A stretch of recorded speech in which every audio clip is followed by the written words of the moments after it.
The phone buzzed on the dinner table for the third time in 10 minutes, and I watched my husband Marcus grab it with the speed of someone catching a falling glass.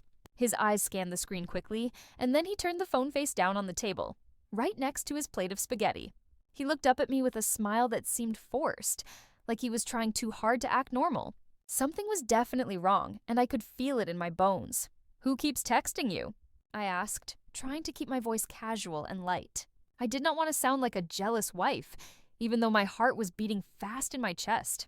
Marcus had been acting strange for the past few weeks, and I could not ignore it anymore. He was always on his phone, always smiling at the screen, always hiding what he was looking at whenever I walked into the room. These were all signs that something bad was happening. "Oh, it is just work stuff," Marcus said, waving his hand like it was nothing important. He picked up his fork and started twirling spaghetti around it, not looking at me anymore. "You know how Dave is. He always sends messages at the worst times, even during dinner.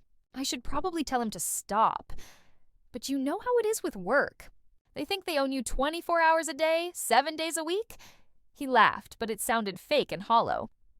I did not believe him. Not even for 1 second. Dave was Marcus's boss, and yes, Dave did send messages sometimes after work hours. But Dave never sent 3 messages in 10 minutes. Dave never made Marcus smile the way he had been smiling at his phone lately.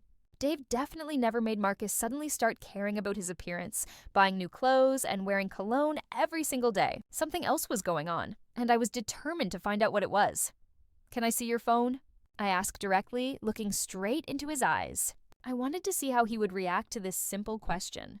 If he had nothing to hide, he would just hand it over without thinking twice about it. But if he was hiding something, he would make excuses. I held my breath and waited for his answer, feeling my stomach twist into knots. This moment felt important, like it would change everything between us depending on what happened next.